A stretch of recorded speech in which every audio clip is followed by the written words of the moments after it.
गालीबाज श्रीकांत त्यागी की सारी अकड़ निकल गई है। गुंडा त्यागी का सारा घमंड चकनाचूर हो गया है। नोएडा की सोसाइटी में जितना रौब दिखाता था उतना अब जेल में रोना पड़ेगा, क्योंकि पुलिस ने इसे पकड़ने के लिए 25,000 के इनाम का ऐलान कर रखा है और जगह जगह छापेमारी भी कर रही है।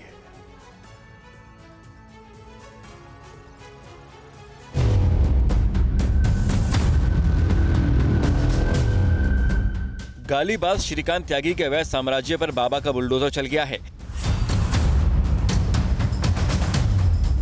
श्रीकांत त्यागी के घर के बाहर बने अवैध निर्माण ही नहीं बल्कि नोएडा अथॉरिटी में फैले अवैध साम्राज्य पर भी कार्रवाई शुरू हो चुकी है।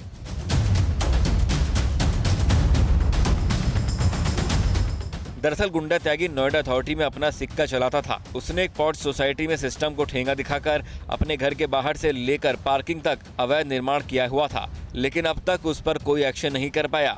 लेकिन अब गुंडा त्यागी के अवैध साम्राज्य पर कार्रवाई हो रही है।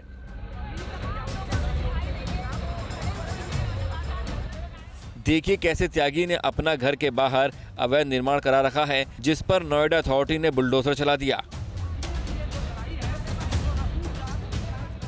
देखिए कैसे त्यागी ने अपने फ्लैट के बाहर अवैध कब्जा कर रखा था। पहले फ्लैट के आसपास की जगह पर कब्जा करना शुरू किया, फिर बेसमेंट में अपनी पार्किंग के चारों तरफ दीवार बनाई। फ्लैट से बेसमेंट में जाने के लिए पर्सनल दरवाजा खोला। फ्लैट के सामने कॉमन एरिया को प्राइवेट गार्डन बनाया। ये वो सारे निर्माण जो हथौड़ा चला अथॉरिटी का और धाराशायी कर दिए गए हैं, ये हम आपको तस्वीरें दिखा रहे हैं।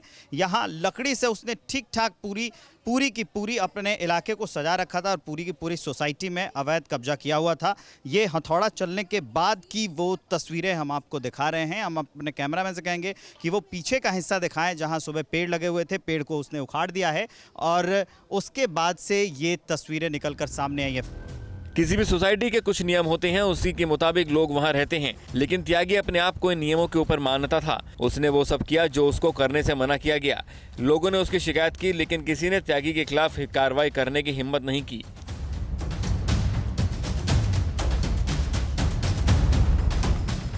श्रीकांत त्यागी के अवैध निर्माण पर कार्रवाई तो हुई है, लेकिन अब भी वो गिरफ्तारी से दूर है। लेकिन त्यागी पर शिकंजा कसने के लिए कई एजेंसियां एक्शन में हैं। नोएडा से विवेक श्रीवास्तव के साथ भारतवर्ष। तमाम सहयोगी हमारे साथ जुड़े हुए हैं। पुनीत का रुख करेंगे। पुनीत, अगर आपको मेरी आवाज आ रही है तो ये सवाल अब उठने लगा है कि आखिर इतने लंबे समय तक प्रशासन को इसकी गुंडागर्दी, दबंगई, ये रसूख नजर क्यों नहीं आया, जबकि शिकायतें पहले से भी होती रही हैं और आय को लेकर अब सवाल उठ रहे हैं। ये जो दुकानें चल रही थी, इनसे जो बेतहाशा पैसा मिल रहा था, क्या इसका हिसाब किताब भी श्रीकांत त्यागी ने कहीं दिया है लीगली?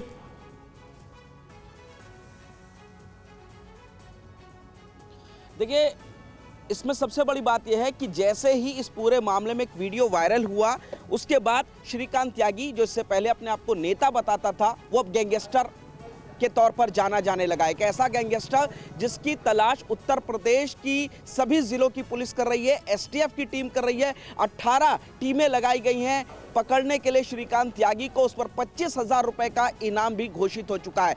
जानना यह पड़ेगा कि जब 2007 में पहला मुकदमा दर्ज हुआ था, उससे लेकर के अब तक श्रीकांत। जी लगता है पुनीत आपका संपर्क कट गया, तकनीकी वजहों से लौटेंगे आपके पास। और श्रीकांत त्यागी पर एक और बड़ी खबर आ रही है। यूपी, उत्तराखंड समेत कई राज्यों में तलाश जारी है। श्रीकांत त्यागी की, गुंडा त्यागी की यूपी पुलिस की 3 टीमें उत्तराखंड भेजी गई हैं।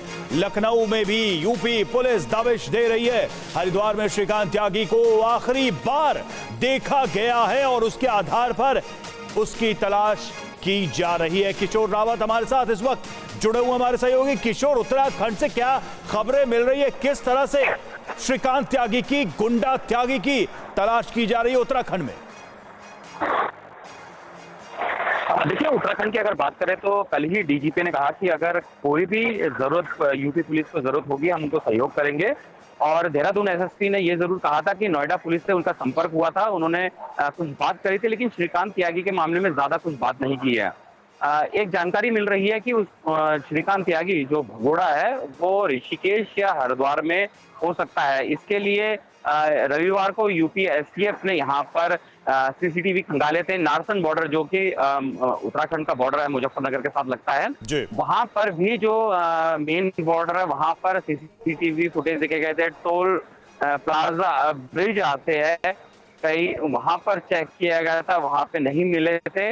रुड़की पुलिस से बात की गई है। रुड़की पुलिस भी ये कह रही है कि अभी तक फिलहाल जो लोकेशन है वो ट्रेस नहीं हो पाई है या सीसीटीवी में चीजें नहीं निकल के पाई है। अगर एसएसपी की बात करें, देहरादून एसएसपी, उन्होंने ये जरूर कहा है कि रविवार को टीमें आई थी, उन्होंने सीसीटीवी खंगाले। और सबसे बड़ी बात है कि उत्तराखंड में अगर एंटर करते तो हरिद्वार, और हरिद्वार के बाद देहरादून के बाद फिर से सहारनपुर लग जाता है। ठीक है किशोर, हम लौटेंगे आपके पास। उत्तराखंड में भी श्रीकांत त्यागी की तलाश की जा रही है। उत्तराखंड पुलिस, उत्तर प्रदेश पुलिस की हर संभव मदद कर रही है इस पूरे मामले में। लेकिन अब सवाल कई सारे उठने लगे हैं गुंडा त्यागी को लेकर। आपको बताते हैं कि गुंडा त्यागी का अवैध साम्राज्य कहां-कहां फैला हुआ था, किस तरह से फैला हुआ था। जल्दी से आपको बिग वॉल के जरिए समझाते हैं कि नोएडा के भंगेल में कैसे उसकी संपत्ति खड़ी थी। तो देखिए, मुआवजे में जो पैसे मिले थे उससे महंगी गाड़ियां उसने खरीदी थी। भंगेल में उसकी सारी दुकानें थी, जो तस्वीरें भी हम आपको लगातार दिखा रहे हैं। वहीं से जो किराए का पैसा आता था उसके आधार पर यह सारा रसूख चल रहा था। नोएडा के भंगेल में त्यागी की करोड़ों की जमीन, नोएडा अथॉरिटी ने जमीन का अधिग्रहण किया और नोएडा अथॉरिटी को मिला करोड़ों का मुआवजा। मुआवजे में जो पैसा मिला था उसी से ये सारा तामझाम जो था उसने ये रखा था। और यूपी से उत्तराखंड तक श्रीकांत का साम्राज्य फैला हुआ था, ये भी जानकारी सामने आ रही है। इस वजह से ये लिंक देखा जा रहा है कि वो यूपी से भागकर उत्तराखंड पहुंचा होगा। तो इस तरह से श्रीकांत त्यागी के बारे में जो सूचनाएं मिल रही हैं, उत्तर प्रदेश नोएडा से लेकर उत्तराखंड तक उसकी प्रॉपर्टीज हो सकती हैं और उसके बारे में भी अभी जांच चल रही है।